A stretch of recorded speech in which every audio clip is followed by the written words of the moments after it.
Okay, so I've got the first two hinges done. Now I'm going to work on these top two. I'm going to do the exact same thing as I just showed you on there.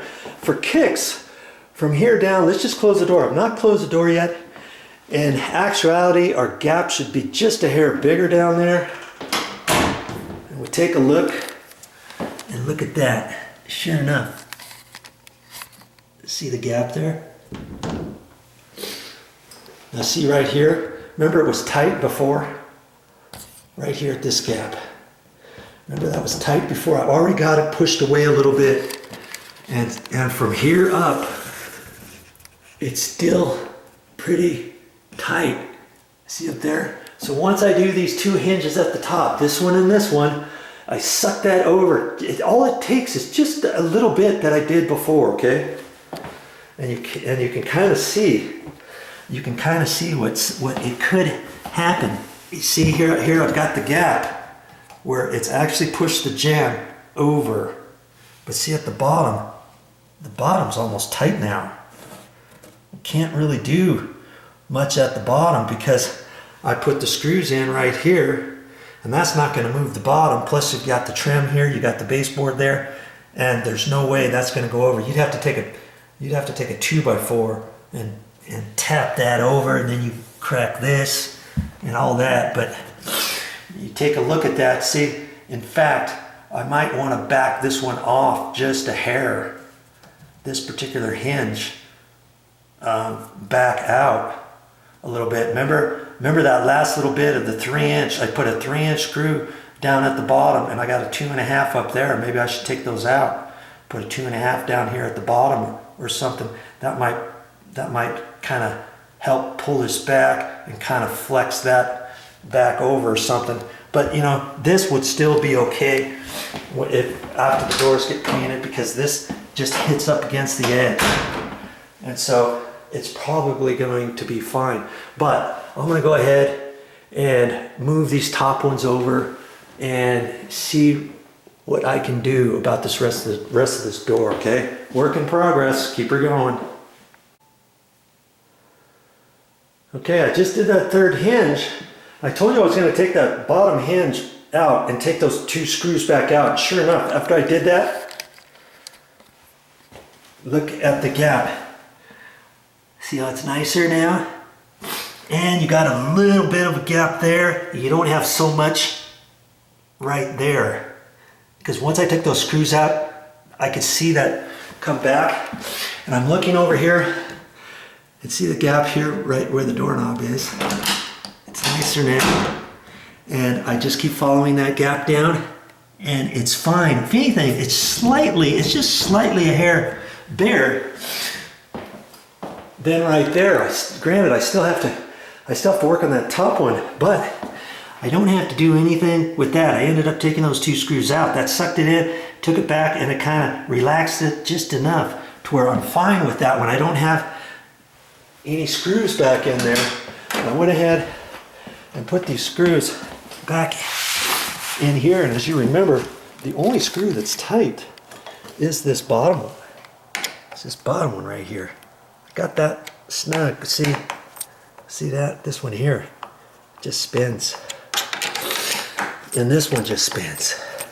And you might say, hey Joe, why are you going through all the hassle of taking the whole hinge out, pre-drilling holes, putting 2.5-inch sheetrock screws in there? Why not? Why couldn't you just take these screws out and put longer screws in and suck this over? Because it just doesn't work that way. Plus, if you did that, the only screw that has any holding power could possibly be this one here, because these two are going to miss the stud because of the sheetrock. This one's barely going to hit the stud.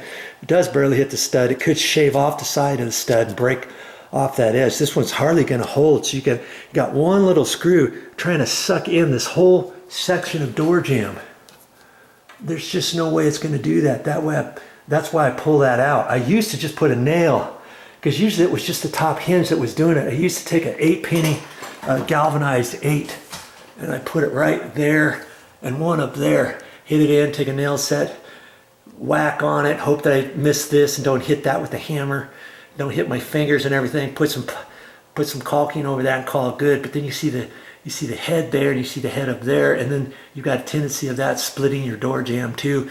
And that's why I decided, hey, let's just take these off, do it right, pre-drill up there. Because see, this one I just did, I got that long screw in there and there. You don't see it, do you? You see nothing in here. That's how it should be when you get done. Okay? So now I got those 3 done, and I look up here and I'm like, do I need to do that top one? I mean, the gap is pretty good, if anything. And that's another reason for 8-foot doors. You might as well get yourself a little step stool like this, especially 3 steps. Even for a 6'8" tall door, you can go up there, you can hang on to this. Now see, I got to get up on the 3rd one. I'm up here, and you see there, the gap's not very much at the top edge of that door, is it? I got the same reveal on this side as I do the tops. That means if I took screws and sucked that over, yeah, I could suck that over, but I don't need to, because if I do, I could jeopardize and hit the top of this door up to the bottom of the header of the door jamb. Okay, so I may be looking at this door, deciding I don't think I should do anything more to this door. Okay. Once you start working on doors on your own, you're going to be able to look at them and start deciding. Because remember, I was going to do it all on this side. I ended up right now, ultimately, I only have screws there, and that's it. And this, I'm going to call that good. I'm going to end up doing something different with this before the painters come here. Look at this. You got on each one of these. I'm going to make a different video on that, what I'm going to do to that, how I'm going to get that fixed, how I'm going to get it so it's not going to return. Okay, keep watching my videos. I don't even know how I'm going to title it just yet, but you keep watching my videos, you'll come across it, don't worry. Okay, so this door I'm looking at, and I know it's pretty much done. There is one more thing. I guess I might as well check this. So the slot screws right there. I do my little trick, get my screwdriver out.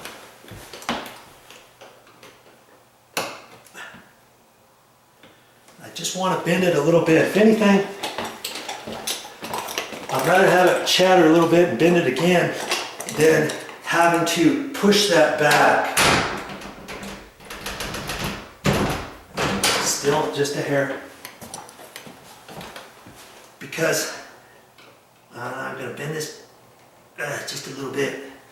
Because to tap it back, I'd have to put my screwdriver in there and hit it with my hammer.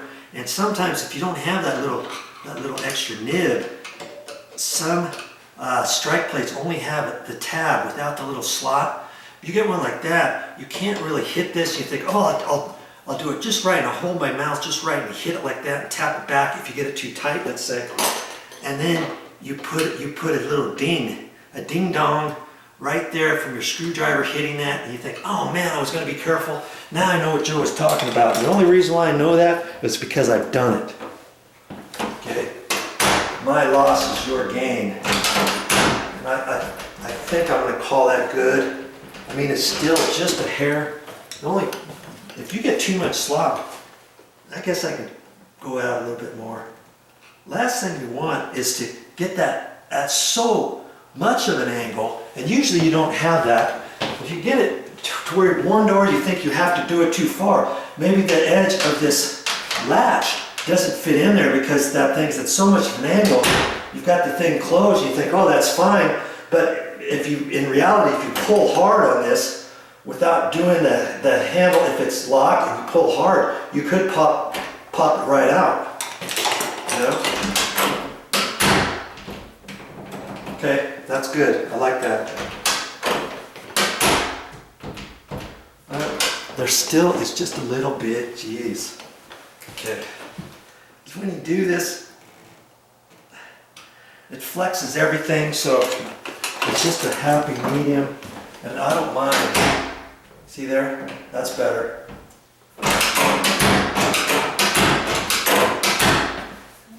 You can check that. Check it 3 or 4 times before you get done. So I know this whole door is done, other than the fact that, remember, I had a couple screws. I had a couple screws over here that were loose. What was it? See that top one and this one. And I'm gonna end up getting some more screws for some other doors, so I've got to get quite a few, so I'm gonna have to come back. In fact, this will remind me, and I'll just take one of the screws out. So when I come back, I'll look at these doors, but then I'll just do it once over, because see, I don't want to take this other screw out. Even though it's spinning, it's still holding the hinge a little bit, and I don't want to have this hinge just being held with one screw. That's just my preference, and when I come back, this will remind me. Okay. All right. I hope you learned something on this door. I've got it good now. I've got it checked there. I look at the amount of gap I have. I got extra gap there now, a little bit. I wish it could have gotten a little bit more. I did pretty good over here, and I just don't think I should suck that in anymore. So I got a happy medium, and I can live with that gap right there. That's good. Oh, I'm all right with that. Because see, here's the thing. On doors, usually there's a bevel on them. Did you know that? There's a little bit of an angled bevel on it at the angle like that. This edge is not the same as this. This is the high edge of the door. So when you close it, there's all kinds of gaps. See all that gap that you have in the back side? When you close the door, you got less of a gap because this door has a slight angle to it. So when I see this gap here, I know I got plenty of gap, you know, after the door gets painted. It's not going to sag. We've already determined I've got these screws in here. This hinge is not going to move over. This one's not. This one's good. I don't want anything happening with that anyways. I don't want it going up any higher. My gap is really good up there anyways, okay? So I'm good. Okay, so go through the thought process on it, and I know you can get your doors fixed. Well, that's all I got for this time, but I'll be back with more videos.